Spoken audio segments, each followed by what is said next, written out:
In the heart of London, nestled among the old cobblestone streets and towering buildings, stood a grand old mansion, draped in ivy and surrounded by a sprawling garden. It was a place of legend and superstition, for the locals whispered that it was haunted by the ghost of a woman named Rosella.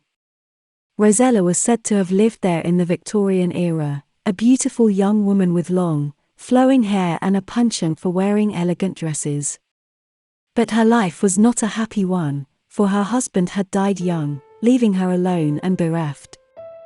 In her grief, Rosella had taken to drinking, and it was said that she had poisoned herself with a lethal dose of arsenic, unable to bear the loneliness any longer. It was a dark and stormy night when Rosella took her last breath. The wind howled outside, rattling the windows and sending shivers down her spine.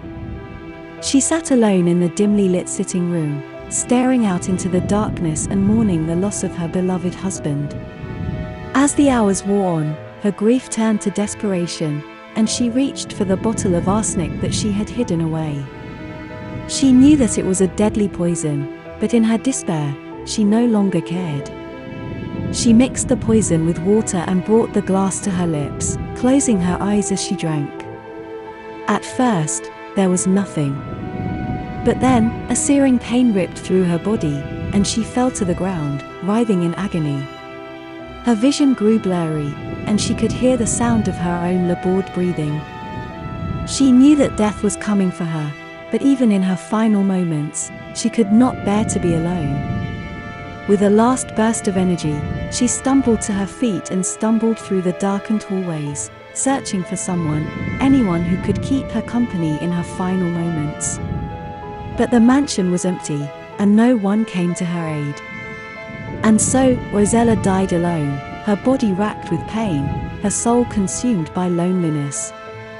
Her ghostly form lingered in the mansion, doomed to haunt the halls for all eternity, a reminder of the tragic fate that had befallen her. But even in death, Rosella could not bear to be alone. She haunted the halls of the mansion, her ghostly form flitting from room to room, searching for companionship. And as the years passed, her loneliness grew, until she hatched a dark and sinister plan. Rosella had always been a masterful cook, and she knew just how to blend the sweetest flavors and the most fragrant aromas. And so, she began to brew a potent poison, a potion that would lure the living into her grasp. She would wait for unsuspecting travelers to pass by the mansion, then she would offer them a drink, tempting them with the promise of a delicious and refreshing concoction. But once they had taken a sip, it was too late. The poison would work its deadly magic, and the victim would fall into a deep sleep from which they would never wake. And then, Rosella would have a companion, a soul to keep her company in her eternal loneliness. One night, a young couple came wandering through the streets of London, lost and confused. Porter and Lucy had been wandering the streets of London for hours, hopelessly lost and searching for a place to rest. The night was cold and dark, and they were growing weary. Just as they were about to give up hope, they saw a faint light in the distance, a glimmer of hope in the darkness. As they drew closer, they saw that the light was coming from a grand old mansion, draped in ivy and surrounded by a sprawling garden. It looked abandoned, but there was a strange allure to it, a sense of mystery and intrigue that drew them closer. As they approached the mansion, they saw a figure standing in the doorway, a woman dressed in a flowing gown, her long hair blowing in the wind. It was Rosella, the ghostly woman who haunted the halls. "Welcome, travelers," she said, her voice soft and seductive. "Please, come inside and warm yourselves by the fire. I have a drink that will refresh you after your long journey." Porter and Lucy were hesitant at first, but there was something about Rosella's gentle smile that put them at ease. They stepped inside the mansion, the door creaking as it closed behind them. The room was dimly lit, the air thick with the scent of old books and damp stone. But there was a fire crackling in the fireplace, casting a warm glow over the room. Rosella gestured for them to sit, and they did so, eager for a respite from the cold. She brought them a tray of glasses filled with a sweet, fragrant liquid. Please, drink. she said, smiling once more. It will refresh you, I promise. They took a sip, and at first, it was delicious, the taste of honey and elderflower dancing on their tongues. But as they drank more, they began to feel a strange and sudden drowsiness, a heaviness that dragged at their limbs. Rosella watched them closely, her eyes bright with anticipation. But as the couple began to nod off, a sudden gust of wind swept through the mansion, blowing out the candles and plunging the room into darkness. In the blackness, they could hear Rosella's ghostly laughter, taunting them and urging them to drink more. But they were not so easily fooled. They stumbled to their feet and ran from the mansion, their hearts pounding in their chests. For Porter and Lucy, it was a narrow escape. But for Rosella, it was just another night of loneliness, her heart heavy with the knowledge that no one would ever stay with her for long. Days turned into weeks, and weeks turned into months, as Rosella continued to haunt the halls of the mansion, her loneliness weighing heavily upon her.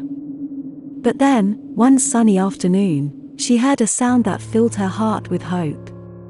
It was the sound of a child's laughter, echoing through the overgrown garden of the yard. Rosella made her way outside, her ghostly form drifting through the overgrown grass and weeds.